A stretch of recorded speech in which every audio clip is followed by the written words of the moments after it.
কেরালায় মাত্র ২৬ বছর বয়সে এক যুবক মারা গেলেন ব্যাডমিন্টন খেলতে খেলতে। তার সমাধি ফলকে তার বাড়ির লোকেরা একটা কিউআর কোড দিয়ে দিয়েছেন। যদি কেউ মোবাইলে সে কিউআর কোডটা স্ক্যান করেন তাহলে একটা ওয়েবসাইটে চলে যাবেন, সেখানে এই যুবকটিকে দেখতে পাবেন। প্রাণবন্ত যুবক, তিনি গান গাইছেন, তিনি অমুক তমুক খেলছেন, তিনি তার পরিবারের মানুষের সঙ্গে সময় কাটাচ্ছেন। এই যুবক হঠাৎ সেই ব্যক্তির কাছে কিছুক্ষণের জন্য জীবন্ত হয়ে উঠবেন। যুবকের বাবা জানিয়েছেন যে যুবকের বোন মাত্র 10 দিনে ওয়েবসাইটটাকে তৈরি করে দিয়েছেন এবং যুবক খুব প্রযুক্তি ভালোবাসতেন। প্রযুক্তি নতুন নতুন কি আসছে সে বিষয়ে খুব খবর রাখতেন।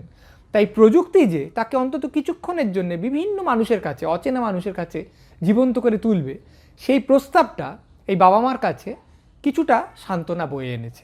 এই জিনিসটা ভারতে নতুন, কিন্তু বিদেশে অনেক সমাধি ফলকে আস্তে আস্তে কিউআর কোড দেওয়া হচ্ছে। এবং ভাবতে ভালো লাগে যে সমাধি ক্ষেত্রে হয়তো কেউ বেড়াতে গেছেন, তিনি একজন সম্পূর্ণ অচেনা লোকের সমাধি ফলক দেখছেন। সমাধি ফলকে একটা লোকের পরিচিতি কত লেখা যেতে পারে, একটা বড় উদ্ধৃতি থাকতে পারে 3 লাইন 4 লাইনের, বা বলা যেতে পারে ইনি ছিলেন অমুকের খুব ভালোবাসার স্বামী, তমুকের খুব ভালোবাসার পুত্র, তমুকের খুব ভালোবাসার ভাই বা বোন, কিন্তু কতটা আর তা বলতে পারে। কিন্তু একজন লোক এই কিউআর কোড স্ক্যান করে ওই মানুষটি সম্পর্কে জানতে পারছেন, তিনি হয়তো 10 বছর আগে মারা গেছিলেন কিন্তু হঠাৎ জীবন্ত হয়ে উঠছেন। আবার তমুক মানুষটি সম্পর্কে জানতে পারছেন, আবার আরেকটা সমাধি ফলকে কিউআর কোড স্ক্যান করে তার সম্পর্কে জানতে পারছেন। এভাবে বহু লোকের কাছে বহু লোক অনেক যুগের ওপার থেকে সে জীবন্ত হয়ে উঠছেন। এটা ভাবতে ভাল লাগে এবং এর নিশ্চয়ই ইতিহাসগত মূল্যও থাকবে। 50 বছর পর, 60 বছর পর একটা লোক আরেকটা লোককে দেখছে, আচ্ছা এরকম পোশাক পরতো, আচ্ছা এইসব খেলাধুলো করতো, আচ্ছা এই ভাষায় কথা বলতো। এবং এই যুবকের ক্ষেত্রে তো ওয়েবসাইটটা ডিজাইন করে দিয়েছেন তার বোন।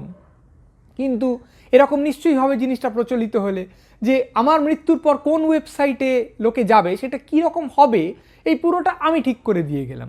তাতে আমি আমাকে এইভাবে উপস্থাপিত করতে চাই, লোকে আমাকে এইভাবে দেখুক, আমার এই কবিতাটা শুনুক, আমি যে এই শখটা আমার ছিল, আমি যে খুব ঝিনুক সংগ্রহ করতাম সেইটা লোকে দেখুক, জানলার পাশে বসে আমি সবাইকে এই কথাটা বলতে চাই সেইটা লোকে শুনুক।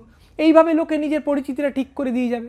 তাহলে অনেক দিন পর কোনো লোক যদি দেখে, বাবা এইভাবে একটা লোক নিজেকে পরিচিত করতে চাইছে, আচ্ছা এই জিনিসটাকে ভালো মনে করছে, ওই জিনিসটাকে খারাপ মনে করছে, তার মূল্যবোধগুলো এই, তাহলে পুরো জিনিসটা ইতিহাসগতভাবেও অনেক মূল্যবান হয়ে উঠবে। এবার কেউ বলতেই পারে যে একটা লোক হয়তো ঠিক করলো যে এমনিতে আমি সারা জীবন লুকিয়ে একটা পরকীয়া করেছি, কিন্তু মৃত্যুর পর আমি ওটা বলে দিয়ে চলে যাব আমার ওয়েবসাইটে, তারপর যা হয় হোক। তাহলে তো পরিবারের লোক প্রচণ্ড একটা অস্বস্তিতে পড়বে, তাদের অনেকের এটা খুব কষ্টের কারণ হবে।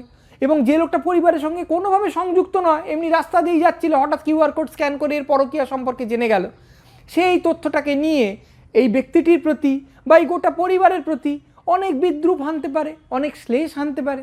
কি দরকার বাবা এইসবের? এখন এই সমস্ত আপত্তিগুলো, আরও অনেক আপত্তি আছে। একটা আপত্তি হচ্ছে এই যে কিউআর কোড, এই জিনিস তো পণ্যে থাকে, পটেটো চিপসের প্যাকেটে থাকে, কি একটা কলার ওপর আজকাল লাগিয়ে দেওয়া হচ্ছে, কিংবা একটা কোল্ড ড্রিঙ্কের বোতলে থাকে। এই জিনিসটা একটা মৃতের সমাধি ফলকে থাকবে? কিন্তু মৃতের মর্যাদা লঙ্ঘিত হলো, কি একটা পণ্য? কেন পৃথিবীর সব লোক এসে কেন কিউআর কোড স্ক্যান করে তার সম্পর্কে জানতে পারবে? এখন এই সমস্ত আপত্তিগুলো মূলত না অভ্যাসের সংস্কারজনিত।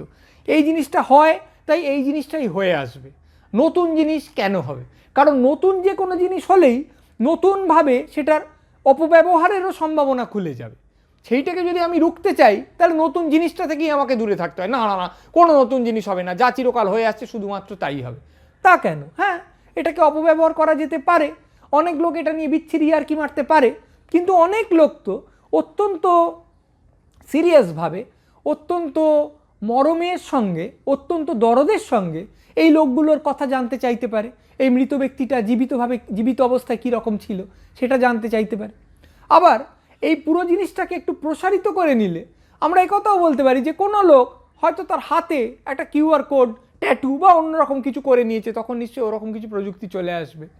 তা অন্য কোনো লোক মোবাইলে সেটা স্ক্যান করলে এই লোকটার নাম, ঠিকানা, ফোন নাম্বার, ব্লাড গ্রুপ এইগুলো জানতে পেরে যাচ্ছে। এবার এই লোকটার অ্যাক্সিডেন্ট হয়েছে, তাহলে শুধু ওই হাতের ওই কিউআর কোডটা স্ক্যান করে ওই লোকটার একটা পরিচিতি পেয়ে গিয়ে যারা তাকে তুলে নিয়ে হাসপাতালে নিয়ে যাচ্ছেন তারা আত্মীয়কে খবর দিতে পারেন। আবার ডাক্তার ওই কিউআর কোডটা স্ক্যান করে এই লোকটি কী কী ওষুধ খান, কী কী প্রেসক্রিপশান আছে এবং কী কী অসুখ আছে এই সমস্তটা জানতে পেরে, ব্লাড গ্রুপ ইত্যাদি জানতে পেরে একটা চমৎকার অপারেশন করতে পারছেন, এই লোকটির হয়তো জীবন বাঁচছে। আমরা আরও একটু উদ্ভট কল্পনা করতে পারি, একটি মুখচোরা ছেলে, কিছুতেই নিজের সম্পর্কে কিছু বলতে পারে না, তুতলে যায়, এমনিতে প্রতিভাবান, অনেক কিছু করে টরে, কিন্তু বিশেষ করে মেয়েদের সামনে এলে তার সমস্ত হাত পা ঘামতে থাকে, সে তোতলাতে থাকে, কিচ্ছু বলতে পারে না। সে ডেট করতে গেছে একটি মেয়ের সঙ্গে, হয়তো কোনোভাবে ডেটটা অন্য কোনো বন্ধু বলে দিয়েছে, যা যা তুই যা, আয়োজন করে দিয়েছে। তারপর গিয়ে কিছুই সে কথা বলে না, চুপ করে বসে থাকে, মাথাটা নিচু করে, শুধু কফির কাপে চুমুক দেয়। মেয়েটি বলে, আরে কী হলো গো, তুমি তো কিছুই বলছো না, হ্যাঁ তুমি এরকম বললে চলবে? তখন সেই ছেলেটি কপাল থেকে তার ঝাঁকড়া ঝাঁকড়া চুল সরিয়ে দিল, দেখা গেলো একটা কিউআর কোড সে লাগিয়ে এনেছে। মেয়েটি ইঙ্গিত বুঝতে পেরে মোবাইলে টক করে সেটা স্ক্যান করে নিল। তারপর ছেলেটি সম্পর্কে জানতে পারলো, আচ্ছা তোমার এইটা শখ, তোমার এই সিনেমাটা ভাল লাগে, তোমার ওই বইটা পড়ে এই কথা মনে হয়েছে, জানো আমার আবার ওইটা মনে হয়েছে। হয়তো আস্তে আস্তে তাদের আলাপ জমে উঠলো, তাদের মন কাছাকাছি এলো। কে বলতে পারে এরকম হবে কি না? এই যে কেরালার যুবকটির কথা বলছিলাম, তার সমাধি ফলকে একটাই ইংরেজি শব্দ লেখা আছে, সেটা হচ্ছে অ্যাডাপ্ট। মানে নতুন নতুন যে বদল, তার সঙ্গে মানিয়ে নাও, তার সঙ্গে পা মিলিয়ে চলো। এইভাবে আমরা যদি অ্যাডাপ্ট করে নিই, আমরা হয়তো অনেকগুলো প্রাপ্তির দিকে এগিয়ে যাব। প্রথম থেকে যদি ভয় না পেয়ে আমরা কতগুলো জিনিস আয়ত্ত করতে চাই, অনেকগুলো এমন আনন্দ পাবো যেগুলো আমরা ভাবতে পারতাম না। কিউআর মানে হচ্ছে কুইক রেসপন্স। যদি দ্রুত সাড়া দিতে পারি, এমনকি জীবনের ওপার থেকে দিতে পারি, সেটা তো আমার মনে হয় আমাদের একটা চমৎকার সম্পদ হয়ে আমাদের সভ্যতায় বিরাজ করবে।